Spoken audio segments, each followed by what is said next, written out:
Economía aquí en Directo América. Me acompaña en el estudio Jorge Hurtado. Jorge, muy buenas noches. Comenzamos hablando de los resultados de las bolsas en Estados o de la bolsa en Estados Unidos de las empresas de gran capitalización. Así es, y vamos a empezar con Alphabet, que es la empresa matriz de Google que reportó su ritmo de crecimiento más lento desde la pandemia del COVID-19.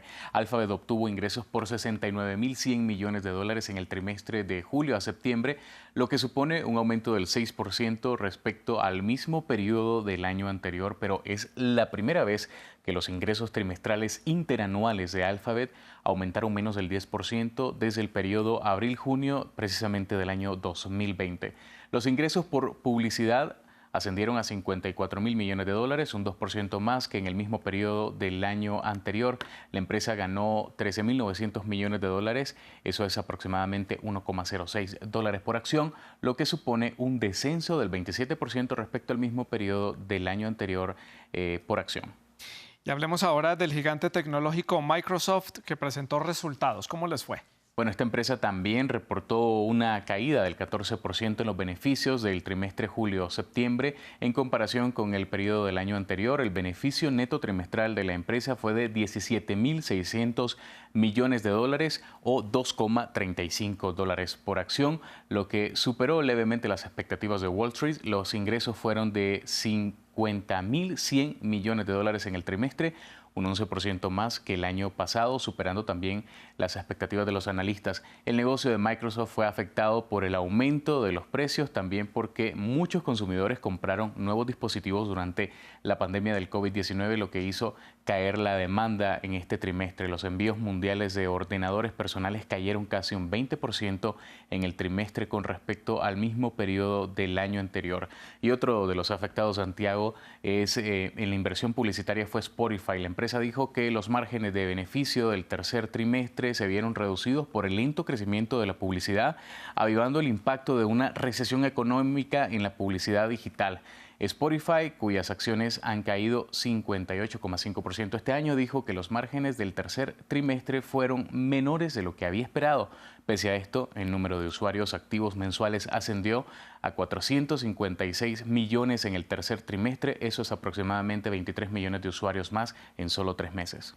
Jorge, seguimos hablando de grandes transacciones porque Elon Musk anunció que a más tardar el viernes completaría la compra de Twitter. Así le dijo a sus inversores. Bueno, según una fuente cercana a esta negociación, los principales inversores ya recibieron la documentación necesaria para cerrar esta compra. Sequoia Capital, Binance, la Autoridad de Inversión de Qatar y otros fueron notificados para continuar este compromiso de financiación de parte de los abogados de Elon Musk. Según Bloomberg, los bancos que se comprometieron a financiar la compra ya redactaron el acuerdo final de financiación de esta deuda y están en proceso de firmar los documentos necesarios. Las acciones de Twitter se dispararon al conocerse la noticia y cotizaban también con una subida del 3% a 52,95 dólares, más cerca del precio de la oferta de Musk, que fue de 54,20 dólares por acción.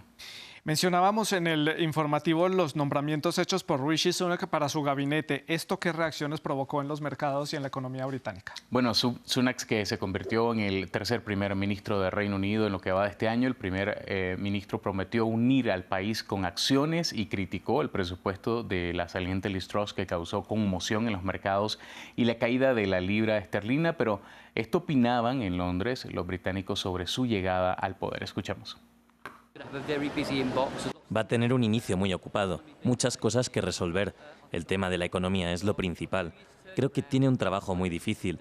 Tiene 2 años para darle la vuelta. No creo que pueda hacerlo. Creo que hizo un poco de lío con la economía. Va a argumentar de manera diferente. Creo que como canciller durante la pandemia trabajó muy bien con Boris Johnson y ahora llega a ser primer ministro, que es el siguiente paso.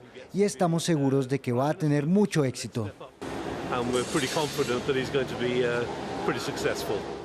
Y hablamos ahora de Colombia porque el presidente de ese país, Gustavo Petro, cedió algunos puntos de la reforma tributaria para poder destrabar su aprobación. El gobierno declaró hoy que no se gravarán las pensiones altas y que la sobretasa al petróleo y al carbón se aplicará con base a los precios internacionales de los hidrocarburos. El anuncio estuvo a cargo del mismo presidente Gustavo Petro luego de reunirse con ponentes de la reforma tributaria de los partidos de gobierno para analizar los aspectos más criticados de esta iniciativa. Incluso sus aliados han criticado el proyecto de reforma tributaria, muchos de cuyos artículos también son cuestionados por empresarios, gremios y otros sectores que consideran que será perjudicial para la economía.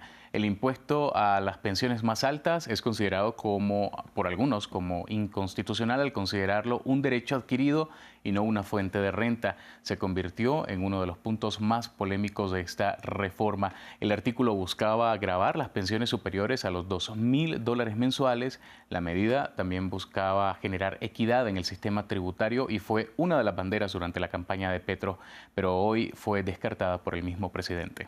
Muchas gracias, Jorge, por esta actualización de las noticias del mundo de la economía. A continuación, el debate aquí en Directo América.